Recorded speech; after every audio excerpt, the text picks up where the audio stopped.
Bismillahirrahmanirrahim. Assalamualaikum warahmatullahi wabarakatuh. Ya, selamat siang teman-teman.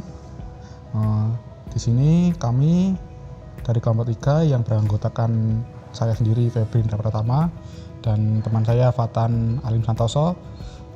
Di sini kami akan menjelaskan tentang Fathul Mekah. Ya, langsung saja ke pembahasan pertama ya. Sebab terjadinya Fathul Mekah. Ya. Tidak lama setelah perjanjian Hudaybiyah yang kemarin kita bahas, suku Bani Bakr menyatakan diri kesetiaannya kepada kafir Quraisy dan suku Khuza'ah menyatakan diri bergabung dengan kaum muslimin di Madinah. 2 tahun setelah itu, suku Bani Bakr dibantu kafir Quraisy melakukan serangan dan pembantaian kepada suku Khuza'ah. Peristiwa ini jelas menodai perjanjian yang telah disepakati bersama untuk di sekitar 40 orang perwakilan dari suku Khuza'ah mengandung peristiwa tersebut kepada Rasulullah. Ya, isi perjanjian kemarin sudah terdapat gencatan senjata ya.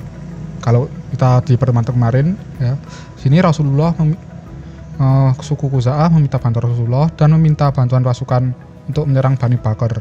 Tetapi permohonan ini tidak begitu saja disetujui oleh Rasulullah dan meminta mereka menunggu saat yang tepat untuk menyelesaikan persoalan tersebut. Ya, selang beberapa waktu, Rasulullah SAW mengirim utusan pada kaum kafir Quraisy dengan membawa misi perdamaian dan mengajukan beberapa usulan sebagai berikut. Yang pertama, orang Quraisy harus menghentikan persekutuan dengan Bani Bakr atau orang Quraisy harus menggantikan kerugian atas jatuhnya korban dari suku Khuza'ah atau orang Quraisy harus menyatakan pembatalan terhadap perjanjian Hudaybiyah. Ya, dari ketiga usulan tersebut, kafir Quraisy memilih alternatif ketiga, yaitu menyetujui pembatalan perjanjian Hudaybiyah. Pernyataan ini membuat tidak ada pilihan lagi bagi Rasulullah selain mempersiapkan pasukan untuk melawan kafir Quraisy. Untuk itu Rasulullah SAW menyiapkan pasukan paling besar sepanjang sejarah. Melihat keseriusan Rasulullah dengan kesiapan pasukannya, Abu Sufyan merasa menyesal dengan menyepakati pembatalan perjanjian Hudaybiyah. Dalam waktu yang singkat, Rasulullah SAW berhasil mengumpulkan 10.000 pasukan yang siap bergerak menuju Mekah. Rasulullah SAW merahasiakan semua tersebut, tetapi berhasil diketahui oleh kaum kafir Quraisy di Mekah. Berita itu tersebar ketika salah satu muhajirin bernama Hatib bin Abi Balta'ah mengirim kabar kepada keluarganya yang berada di Mekah melalui surat yang dibawa oleh seorang budak bernama Sarah. Hatib adalah seorang yang sangat setia kepada Rasulullah, akan tetapi nalurinya berbeda dan rasa kasihan terhadap sanak saudaranya di Mekah. Selain itu, ia juga tidak mau melihat Mekah sebagai kota kelahiran Islam hancur di tangan umatnya sendiri. Alasan ini membawa Rasulullah SAW dan umat Islam memaafkan kesalahannya. Tujuan Rasulullah SAW mengumpulkan pasukan bukanlah untuk memerangi orang kafir Quraisy, tetapi untuk menakut-nakuti mereka, memberi peringatan dan penjelasan kepada kafir Quraisy bahwa kini Islam telah mengalami perkembangan yang sangat pesat dengan kekuatan pasukan yang sangat besar. Kedatangan kaum muslimin ke Mekah membawa misi Islam yang sebenarnya. Rasulullah membagi pasukan menjadi 4 bagian, utara, selatan, barat, dan timur, sehingga kota Mekah terkepung dari 4 penjuru. Masing-masing pasukan memasuki kota Mekah mengikuti petunjuk Rasulullah SAW. Hal ini menyebabkan orang-orang kafir Quraisy tidak mampu melawan kekuatan Islam yang sangat besar tersebut. Strategi yang digunakan Rasulullah dalam memasuki kota Mekah dengan cara-cara damai membuat simpati orang Quraisy, apalagi selama dalam perjalanan pasukan kaum muslimin selalu mengumandangkan takbir dan tahmid yang membuat getar seluruh penduduk Mekah. Ya, itu tadi yang saya jelaskan tentang sebab-sebab terjadinya penaklukan kota Mekah. Selanjutnya tentang faktor-faktor keberhasilan Fathul Mekah akan dijelaskan oleh Mas Fatan.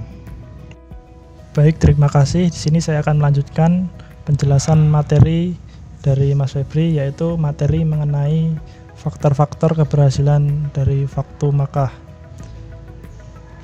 sikap simpatik yang dilakukan pasukan Rasulullah SAW dan pasukan kaum muslimin membuat penaklukan kota Mekah berjalan tanpa adanya tumpahan darah.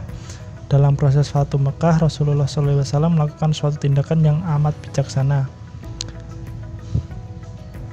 yaitu dengan memerintahkan kepada seluruh sahabatnya untuk tidak merusak dan tidak mengotori kota Makkah dengan peperangan.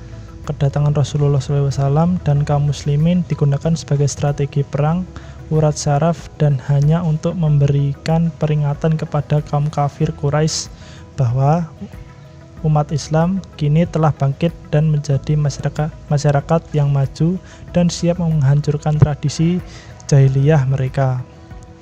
Nah, sebelum pasukan kaum muslimin memasuki kota Mekah, Rasulullah SAW memerintahkan untuk membuat kemah di sekitar kota Mekah. Hal ini bertujuan untuk menyiapkan segala sesuatu dengan matang. Dalam kesempatan ini, Abu Sufyan mendatangi perkemahan Rasulullah SAW dan menyatakan diri untuk masuk agama Islam. Nah, ada seorang sahabat yaitu bernama Al-Abbas berbisik kepada Rasulullah SAW bahwa Abu Sufyan itu adalah orang yang senang berbangga dan dipuji oleh masyarakat lainnya. Maka Rasulullah SAW ingin menggunakan pengaruh Abu Sufyan itu guna untuk menghentikan upaya sementara kaum musyrik Mekah dalam melawan Rasulullah SAW dan bertujuan untuk menghindari pertumpahan darah. Maka Rasulullah SAW mengumumkan 3 hal sebagai berikut.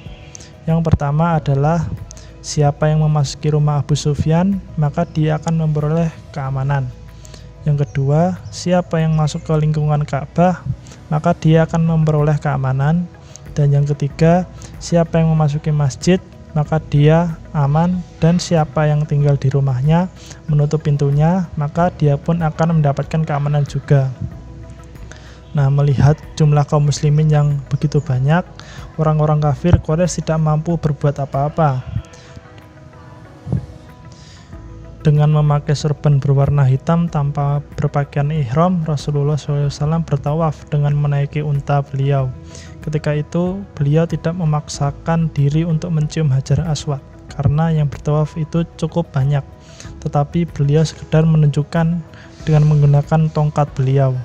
Itu sebagai pengajaran kepada umatnya agar tidak berdesak-desakan, apalagi bertengkar dalam upaya mencium Hajar Aswad. Nah, pada saat itu Ka'bah itu dikelilingi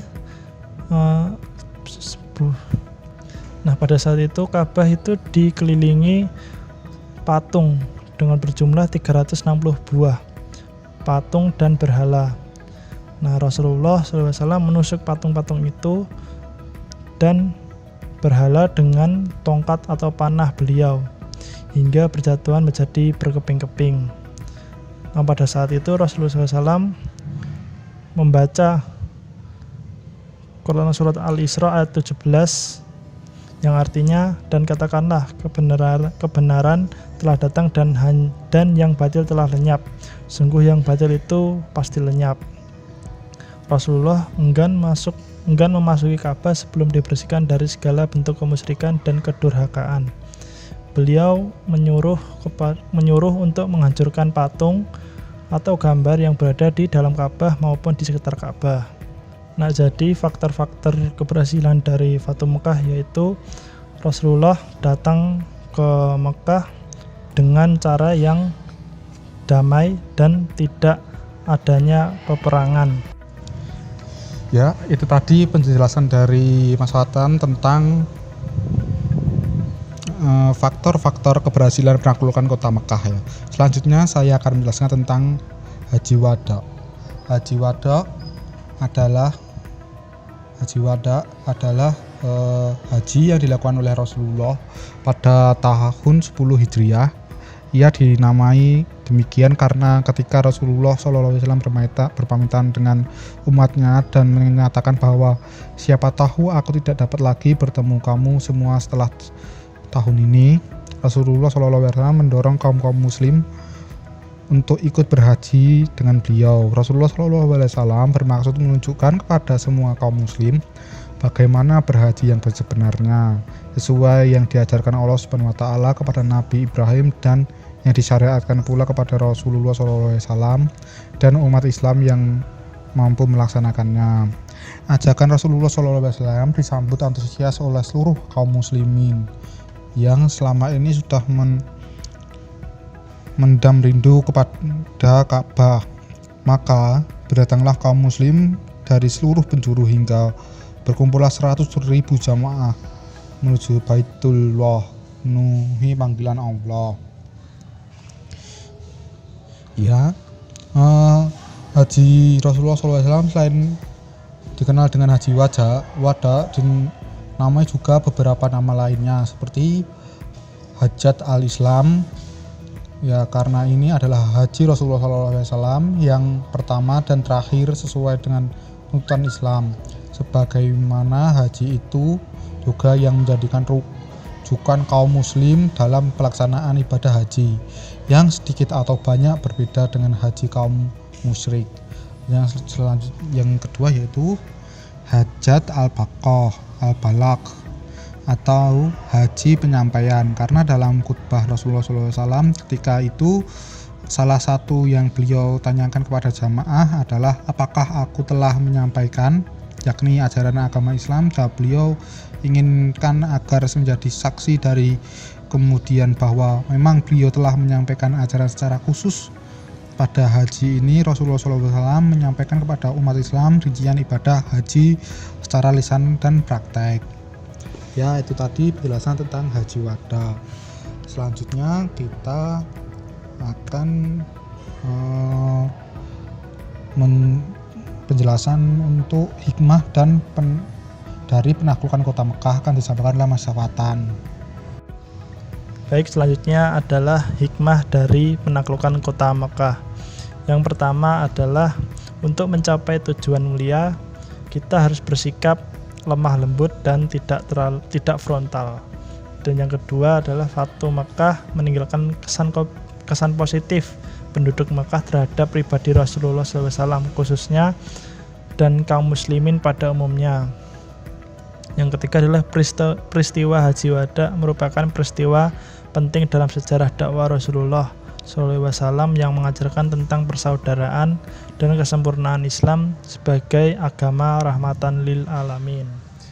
Baik, itu adalah hikmah dari penaklukan kota Mekah. Selanjutnya akan saya kembalikan kepada Mas Febri. Ya, itu tadi presentasi dari kelompok kami tentang Fathul Mekah. Ya, mungkin kalau ada pertanyaan atau ada tambahan dari teman-teman semua bisa ditanyakan di grup WA. Terima kasih, sekian dari kami. Wassalamualaikum warahmatullahi wabarakatuh.